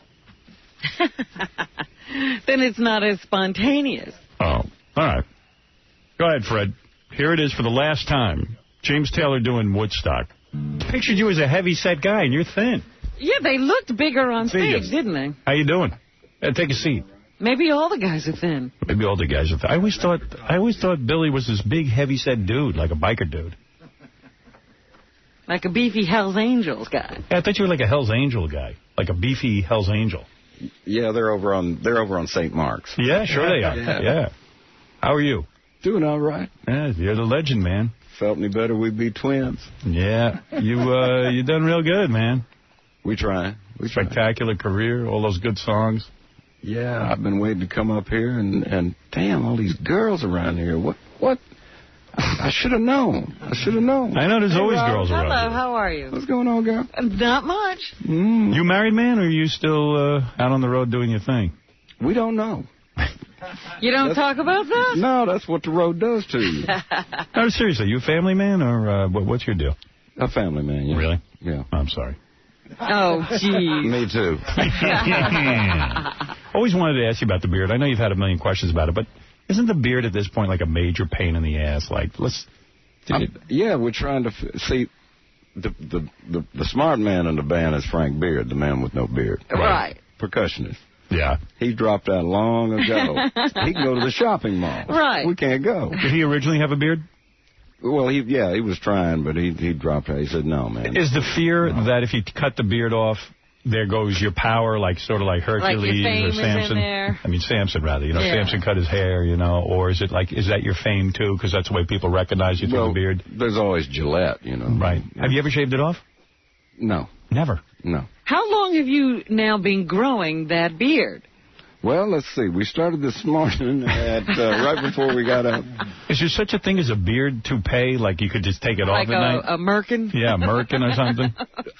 One time we were in Memphis. We were in the recording studio, and, you know, this thing does hang down like when you're sitting with a guitar. Right. You get caught in your guitar. In the string. So we had the guy came in, but made a beard bag. Kind of tuck it in, throw it over the shoulder. But is it something? Have you ever thought about it? Like, I don't know if you've ever been in therapy. Is the beard a way of hiding, or is it a? It's a protectorate. Yeah. Were you? That's a good point. Therapy. Yeah. No. Did you ever think like it was like I know I wear dark glasses because I don't think I'm handsome and I don't want people to see my face. Do you ever think you wear the beard because you want to just hide from the world a little bit? Probably. Yeah. It's like a chest plate. Yeah. Would you ever consider even, like, you will never even groom it. You will never even, like, clip it. Well, you don't clip it? That's what I'm wondering. See, does it get clipped? No. Well, yeah. And dyed, or, you know, I mean, it's an interesting color. The guitar pick is as a clip, you just pull it out. Yeah. You don't dye your beard, do you? No. Yeah, that'd be weird. Well, yeah. A dyed beard. Does it turn off women, though? They see, that's the thing. Like, I think it's a big F you to women. When you grow, a lot of guys have beards and stuff. I'm saying when you grow a real hillbilly beard, I think it's an F you to women. Well, they are attracted to it. They want to know, do you leave it over the covers or under the covers? See, I like how do you sleep with that? Could you get all tangled up? No, when you got a beard like that, it's a major issue in your life. Sure It ain't something like these. You got to consider it at all times. Like these chicks who grow, you know, the chicks who grow the super long fingernails. Oh yeah, and they can barely even type or do anything. Yeah, I've seen them trying to sack groceries. Right? Yeah, they're all in the supermarket. They can't do that. So when you get the beard, it becomes an issue. It's like even like eating certain foods and stuff become a pain in the ass. You know, you got to kind of. Now the food thing, the beard comes in handy. It does? Because later this afternoon, see, I'll have some, you know, a snack, a little snack. It's wild, man. It's wild, man. It's a real commitment. It is. Like I always had really super long hair, and I cut off the hair, and it's like, man, it's so much easier, you know. Even like when you take a shower, it's just no sweat now, you know. But I don't bathe. See, you don't? No, I remember the long hair. Right. Yeah, I had the long hair. Howard's a handsome man. Yes, he is. Oh yeah. He won't tell you that. He lies. When did you? No, I don't tell anybody that one. How long you been married? It's coming up. It's coming up. Yeah. What do you mean coming up? It's coming up in 3 weeks. Yeah. You're getting married. You're getting married? Yeah. How long you been with this broad you're with? 20 years. 20 years. And you're just getting married? Yeah, we're getting around. Wow. Yeah. But she doesn't play guitar. When ZZ Top was doing, you know, like the Legs video and all the hot chicks in your videos, I mean, I always thought your videos stood out from everybody's. Hey, Howard. Yeah. I hate to interrupt, but I just had to double check. So I guess Billy's fiancée is here. Oh. And I think she's probably a little younger than him. Good. Well, of course, that's why he's getting married. Yeah. He started dating her when she was 1. I was going to say, they've been together 20 years. Yeah, they've been together for 20 years. She had to get old enough. She was 0 years old. But you, with all the years in the videos and stuff, were you single during those years, you know, with all the hot chicks around being on the road and the groupies and the whole thing? Were you single during those years? No, single. Does that mean I didn't have 2 on each arm? Or did you get into a whole major scene with these girls? Yeah, very. You did. So you got it all out of your system. Yeah, it's. Well, let's see. Wait, do I have to answer that? Was it crazy? Was it crazy on the road? You know, when you were a single man, and you know, was it nuts? It was. Yeah. We were on the set doing the video for Sharp Dressed Man. Yeah. Was the second one. Give Me All Your Love, Sharp Dressed Man. Those were great. And, you know, it was early. It's like this show. You get up early. Come to work, 6 a.m., and, you know, you're styling in front of these pretty girls. My zipper was down. And the girl said, okay, look, we know what, but isn't that a little too much, you know? Well, no, you haven't seen anything yet. But was the sex wild? I mean, were you doing 2 at a time? Were you crazy, like out of your mind with the sex? I can't count that high, Howard, man. No, seriously, were you a wild sexual animal, or were you just kind of like mellow with the whole thing? No, it's kinked out to the max. Is it? Oh, yeah. What's the wildest story? I got to live through you a little bit, brother. Oh, man. Please, man. Just share a little bit of it. People in this room, man, I can't tell all that stuff, man. 2 chicks at a time, the whole thing? Yeah, man. Yeah, 2 on each arm. Look at you. Yeah. Look at you. But then he could get away because the girls wouldn't know which one they'd been with. That's right. So, Billy, what do you mean you wrote a book? Is it about your life, or is it, you know, you're going to give us some wild stories in this book? Or is this a fantasy? What is this thing? It's cars and guitar. It kind of goes together, cars and guitars. What do you mean? How does that go together? Well, you pick up a guitar. Yeah. You learn how to play it, and then you got to have a car to get to the nightclub. And you always had cool cars. So is this just about, when you say it's about cars and guitars, this book, I don't understand. It's like a big picture book, Howard. Oh, picture book, like a coffee table book. Yeah. Pictures of guitars and cars. Yeah. Oh, I see. Is there such a thing as a tequila table? Yes. I know a coffee. Yeah.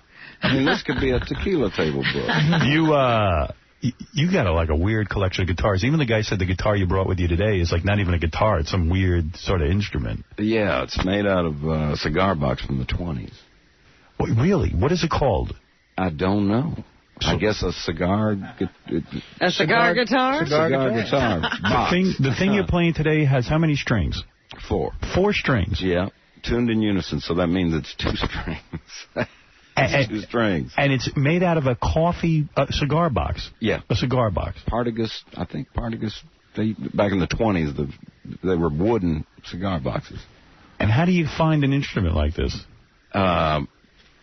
This came to us from the guitar technician. Let me see that Wow, thing. look at it. Yeah.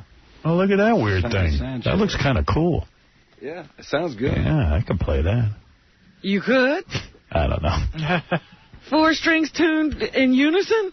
You're a really good guitarist. Two of the. Why does it say in your bio though that you're joking around when you say you only know 3 chords, right? I mean, you're a very accomplished guitar player. Jimi Hendrix said you were one of the best guitar players he ever saw. Well, the 4th chord is coming. When did you meet Jimi Hendrix? I mean, obviously 100 years ago, right? Yeah, I was like 17. And were you playing in a different band than ZZ Top? Yeah, preceding it was called the Moving Sidewalks. And what did you do? You opened for him, or he opened for you? We got hired to go on this tour with the Jimi Hendrix Experience, and there was a band from Paris, a trio called the Soft Machine. And you played with these guys? Yeah, we toured all over. And did you hang with Jimmy? Oh, yeah. Did you jam with him? Every day. Yeah? I mean, he was doing things on the guitar that was, the guitar was not invented to do. He invented it. Right. So it was almost like it was part of his body. Indeed. Mm-hmm. Like he could move around the stage and play that thing and almost give it no thought.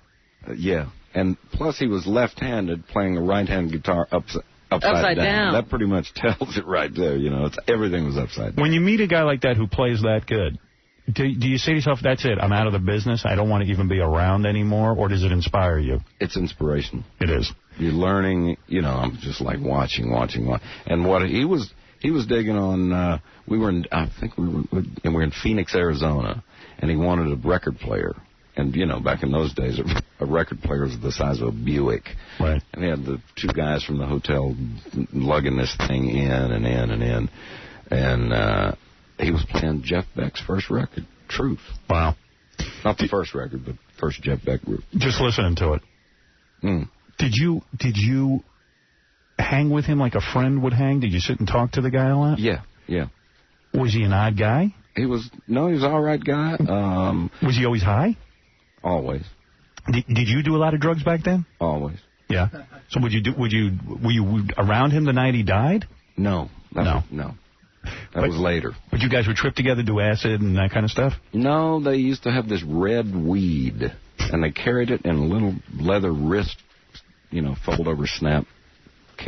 What would you call that? Like a watch band. A watch band. But it had weed in it. A weed band. You could keep your weed. Weed band. You could keep your weed in your watch. Yeah. Dick Tracy never thought of that. Yeah, that's cool. A weed watch. A weed watch. Why did you never market that, a weed watch? Where would you get such a thing? So you would hang out with Jimmy and do weed, but he would do the hard stuff, right? He would really get out there. Not until later, but it was, back in those days, who didn't? Right. Come on. What about now? You still doing weed? Nah. No? No. You drink a little? Sure, man. You got some? Yeah, sure we do. Yeah, we got a bunch of stuff. What's your drink of choice? What do you need? What would you like? Right up. Yeah. I'll fix your cocktail right there. I got a little tequila right here. You got a tequila table. Woo. Let him play first. Oh, yeah. Let me see what this instrument sounds like. Let's see. How far can I crawl back to that door? But pick up that dulcimer or whatever that is. Hey, by the way, Billy's book, Rock and Roll Gearhead, is a beautifully put together coffee table book or tequila table book. It's available in stores now. Are these his pictures? Did he take these pictures? Yeah, these pictures you took, or are these pictures you just collected? Pictures by David Perry. Oh. Right. Of your guitars and your cars? Yes. Okay. He's an accomplished photographer. He's a genius with the camera. I mean, when he gets behind the lens, his sense of vision is spot on. So you approached this guy and you said, listen, take pictures of all my junk, and let's make it a book. Good move. Yeah. That's cool. It was fun. So how many cars do you have? Too many. They're like the cars and guitars. They're both like babies. Yeah. They like a lot of attention, and they need a lot of fluids. When you went to the book publishing company and you said to them, "Listen, I'm going to take pictures of all my guitars and all my cars," did they try to throw you out the door? They actually came. There was some young guys infiltrated the publishing house. They got a job there, and they showed up backstage at one of the shows, and. The interesting thing was the publishing house is known for its automotive publications. I see. So this was their chance to step out of the box. All right. Now, let me pick up that instrument. Let me hear you play something. Well, that's an interesting sound. I like that. It's almost like one of those old hillbilly banjos. Like a banjo. Yeah. Do a little sharp-dressed man. Come on. Oh, here you go. Every girl's crazy about a sharp-dressed man. Been here, I've been there. You know what? I remember when I was a disc jockey, like, I don't know, I was playing your records in Hartford. Okay. And I remember Detroit. Detroit, I played a lot of your music. Don't put that thing down, young man. I ask you to play some more. Yeah. But I remember hearing I didn't know if it was true or not, that you guys used to have, like, cattle on stage with you. You'd have a stampede, right? Oh, wouldn't man. you? 76. I wish I'd seen that. That must have been beautiful. How many heads? Like you had to travel with these animals? Yeah, they got treated. How many head of cattle did you have on stage with you? That was like they would storm the stage at the end, right? Longhorn buffalo or longhorn steers, steer, yeah, and a buffalo on the other side. That's crazy. I like that. They got treated better than we did. What is it, Baba Boo? You know, I was out in the green room. I think you ought to meet Billy's fiance. Why? Well, because I was talking to her, and there's definitely an age difference and stuff, and I was sort of asking how they met, and I guess Billy had to wait for her to become legal. Oh, that's cool, that's man. what he was waiting for. Now you're a rock star. She was 0 when he met her. That's the move. Did her parents want to kill you? No, listen, I met her grandmother. Yeah. She's turning 101 next month. Is that right? Yeah. So no chance you wanted to date her. She said She told me that she met Billy in Dallas, and she wouldn't tell me how old she was, but she said that she was modeling, and she went to Spain, and they started talking almost immediately. I got to meet her, man.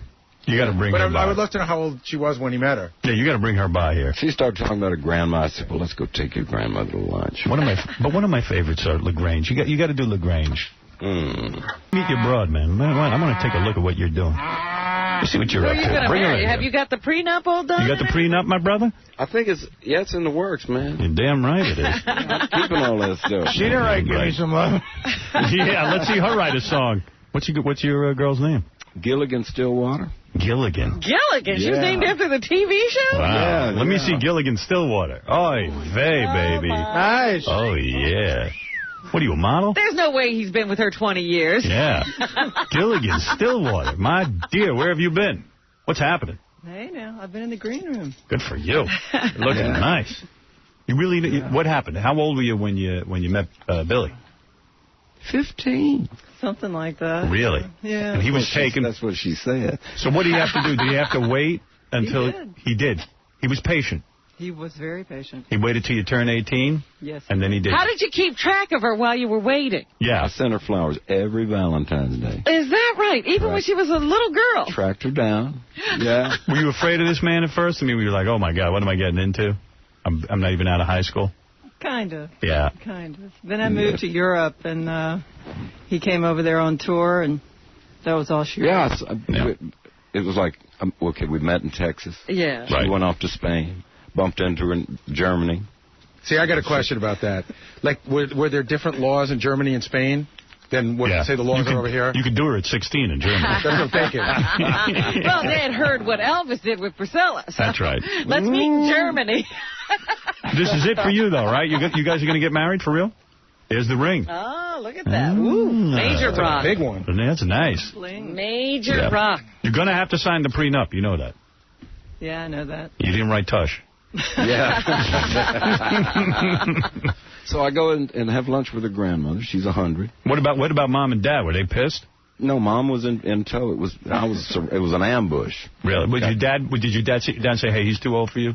No. He was cool about everything? My dad's so laid back. He's, well, have fun. Have fun. What is the age difference in years? Dog years. From where I'm sitting, it's about 80 years, I think. Well, you're fine like a woman, I'll tell you that. Her grandmother said, she looked at me and you know, we'd gone out for Sunday lunch, and she said, so, I saw some pictures of you with my granddaughter. I said, yes, ma'am. It appeared that y'all were traveling together. Way to catch on, Grandma. I said, yes, ma'am. She goes, have you married her yet? So now I'm really startled. I said, well, Miss Gerald, I said, I guess we ought to be married. We fight like cats and dogs every day. She goes, I guess y'all gonna get on just fine. I don't see any scratches on you. Well, the book is called Rock and Roll Gearhead. It's a beautiful tequila table book where you can look at beautiful pictures. And, Billy, you write some text in this thing? Or what do we got in there? Yeah. First part's a little history. And you explain the history of all this stuff and all the cars. And these are all antique cars, I guess, and things that are rare. Yeah. And all the guitars are rare? Yeah, mostly. What's the rarest guitar in there that I'm going to see? Probably the back page, the Muddy Wood. It's a guitar we made out of a piece of Muddy Waters' house. Really? Yeah. And this is a one-of-a-kind. Yeah. It's sitting at the Delta Blues Museum in Clarksdale, Mississippi. And if you want to meet a legend, a man who really knows how to play, if you want to touch the hand that touched Jimi Hendrix and so many other great players and wrote all those great songs, Billy will be signing copies of his book today at 1 p.m. at the Barnes & Noble at 555 Fifth Avenue in Manhattan. Go meet a great, great musician. Guy was giving us... What do you got? Is that the keychain? Oh, look at that. You're getting one. My